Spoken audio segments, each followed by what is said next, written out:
सभामुख महोदय, राष्ट्रियताको सन्दर्भमा सबैभन्दा चुनौतीपूर्ण घडीमा छौं हामी।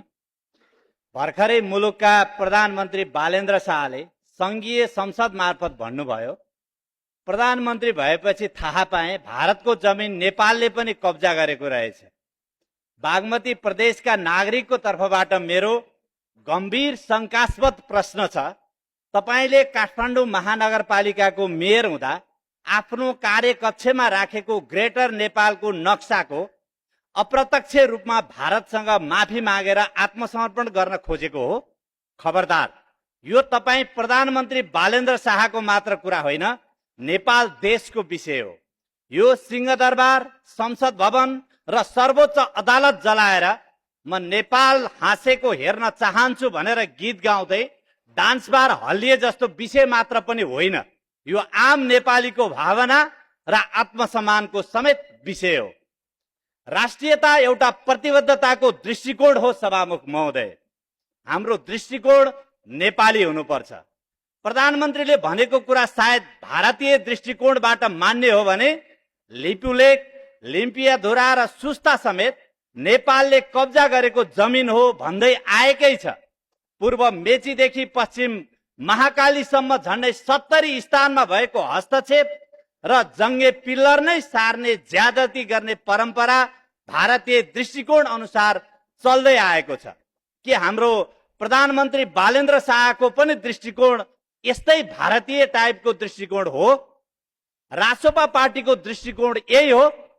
राति सुत्दै गर्दा नेपाली भूमिमा निदाएका तराई मधेसका आम नागरिक भोलिपल्ट बिहान बिउजिँदा भारतमा पुगेको दर्जनौं घटनाले प्रधानमन्त्रीलाई एक पटक पनि छुएनछ।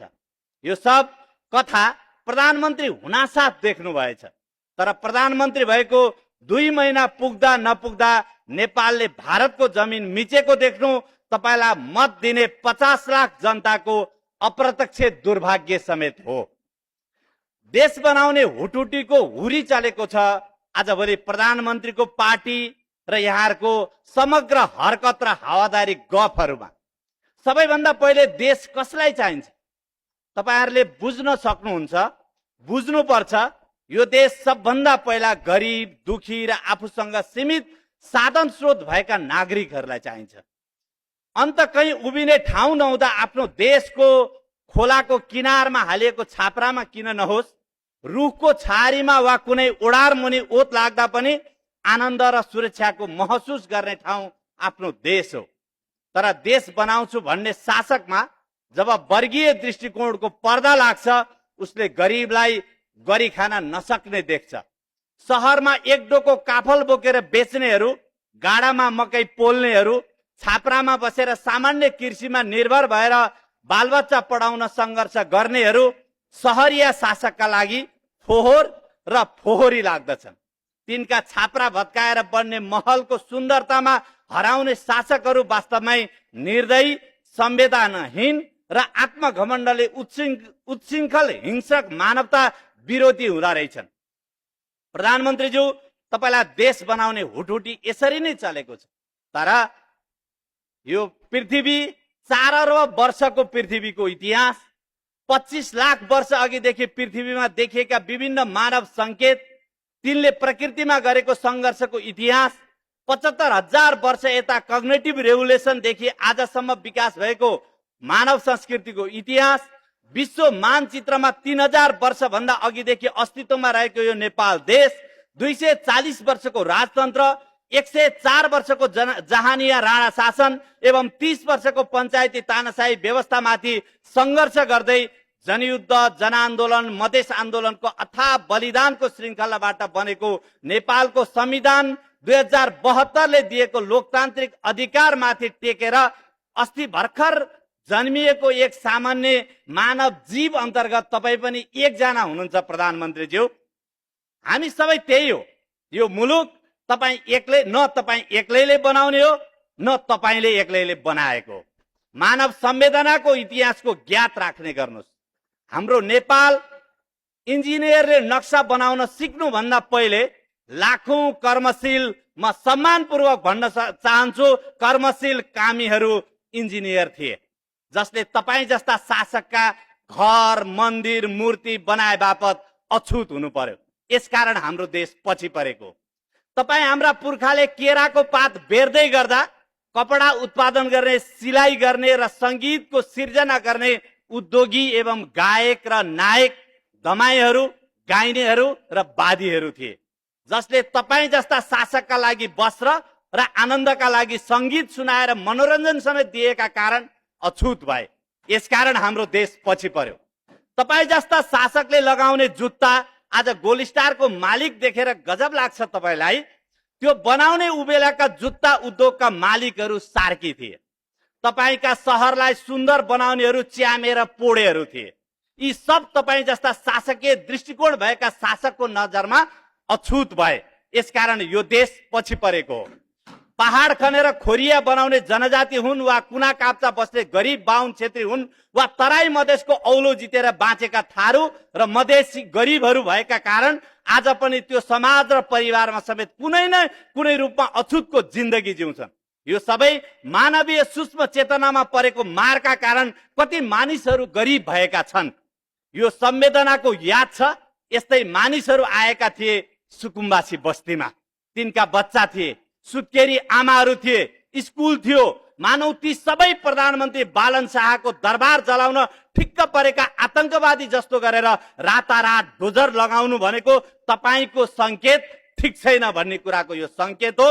बरु अपराधी भागोस् तर निर्दोषीले सजाय नपाओस् भन्ने लोकतन्त्रको मान्यता सधैँ याद रहोस्। यो कुराको म खबरदारी पनि गर्न चाहन्छु। यसर्थ फेरि दोहोऱ्याउन चाहन्छु, यो नेपाल तिनै कुल्ली, डकर्मी र सिकर्मीले बनाएको हो। तिनैले बनाएको महलमा बसेर झुप्रामा बस्ने उनै गरिबहरूमाथि अत्याचार गर्ने सामन्तका विरुद्ध रगत बगाउनु र फाँसीमा झुन्डिन तयार वीर योद्धाहरूले बनाएको हो। लेकमा खोरिया बनाउने लेकाली बा आमाले, बेसीमा कोदालो खन्ने दाई दिदीहरूले सयौं वर्षमा बनाएको यो देश हो। यो देश दमाईले सिलाएको सुट र सार्कीले बनाएको बुट लगाउँदै कामीले बनाएको बन्दुक र तरबार बोकेर ती आफैले बनाएको मन्दिरभित्र छिरे बापत अपमान र अत्याचार, बलात्कार र मृत्यु दिने तपाईँ जस्ता मनोवृत्ति भएका शासकले बनाएको चाहिँ होइन। आँसु रगत पसिना दिन तयार देशलाई माया गर्ने सुकुम्बासीहरूले बनाएको देश हो, कुनै तिलस्मी ठगहरूले बनाएको होइन। त्यो चेतना तपाईँ जस्ता वर्गीय दृष्टिकोणको पर्दाले आँखा बन्द भएको अँध्यारो रङको शासकलाई हतपत नआउन सक्छ। तर मेरो सुझाव, प्रधानमन्त्रीज्यू घमण्डलाई लगाम दिन बेलैमा सिक्नुस्। भदौ 24मा पुराना दलका घरमा आगो लगाएर जसरी आतंक मचाइयो, त्यो तपाईहरूले आफ्ना लागि पनि खनिराखेको सबैभन्दा ठुलो खाल्डो हो। हेक्का राख्नुहोस्। कसैले हामीलाई हेपेर सोध्छन्, तेरो यो गणतन्त्र कोसँग लडेर आएको हो भनेको त छैन। तर मलाई प्याच्च बेला बेला भन्न मन लाग्छ, तिम्रो बाउसँग लडेर आएको हो संघीय गणतन्त्र भनेर भन्न मन लाग्छ। हो, तिम्रो त्यो बाउसँग लडेर आएको हो जसले धर्मलाई खरानी बनाएर स्वार्थको चन्दन लगायो र जात व्यवस्था बनाएर मानिसलाई पशुवत व्यवहार गर्यो। तिम्रो त्यो बाउसँग लडेर आएको यो गणतन्त्र हो जसले राजा हुनुको अर्थ एउटा नस्ललाई वीरता दिएर जिम्मली र मुखिया प्रथा मार्फत अरू सबैको पसिना लुटेर आफूलाई अभिजात र कथित बुझेको पढेको जानेको भनेर सो घोषणा गर्यो। तिम्रो त्यो बाको विरुद्ध लडेको हो जसले मन्दिरमा बजाउने घण्ट बनायो, मूर्ति बनायो, त्यसलाई अछुत भनेर अन्धविश्वासको पूजा गर्ने अधिकारबाट समेत वञ्चित गर्यो। यस्ता तिम्रा बाहरू यो देशको शत्रु भन्दा कम थिएनन् र बन्दुक पनि उठेको हो, संघर्ष पनि भएको, सबैले संघर्ष गरेका हुन्। मलाई कहिलेकाहीँ आफूसँग पनि प्रश्न आउँछ, आफैसँग मुस्कुराउन आउँछ। मैले चिनेको यो समाज अन्धविश्वास किन्ने ग्राहकहरूको समाज रहेछ। म कम्युनिस्ट बनेर विश्वास बेच्ने बजारमा निस्किएको छु। यो समाजका मानिसहरू आफूलाई आधुनिक वैज्ञानिक युगका मानिसहरू भनेर घमण्ड गर्छन्। तर आज पनि उस्तै ठग्ने जस्तो पर्यो भने, सहकारी ठग्ने ठगको हात पर्यो भने भइराखेको यो लोकको जग्गा घर जग्गा बेचाएर स्वर्गमा घडेरी बेचिदिन सक्छ। हर दिन यहाँ स्वर्गमा इन्द्रको दरबार अगाडि फुलै फुलको बगैँचा बीचमा मरेपछि बस्ने बास बनाउन कुदिरहेका मान्छेहरूको हुल छ। यसर्थ आज यहाँ सत्य मानिसहरू बिग्दैनन्। भर्चुअल दुनियाँको नायक, भर्चुअल गफाडी विचार र गफाडीहरूलाई विचार र प्रतिबद्धता ठानेर कुदिरहेका छन्। यदि समयमा यसको असरलाई कम गर्न शैक्षिक प्रणालीमा व्यापक फेरबदल गरिएन भने यो देशमा जो कोही पनि आएर शासन गर्न सक्ने, देश नै पतनको दिशामा जान सक्ने खतरा देखिरहेको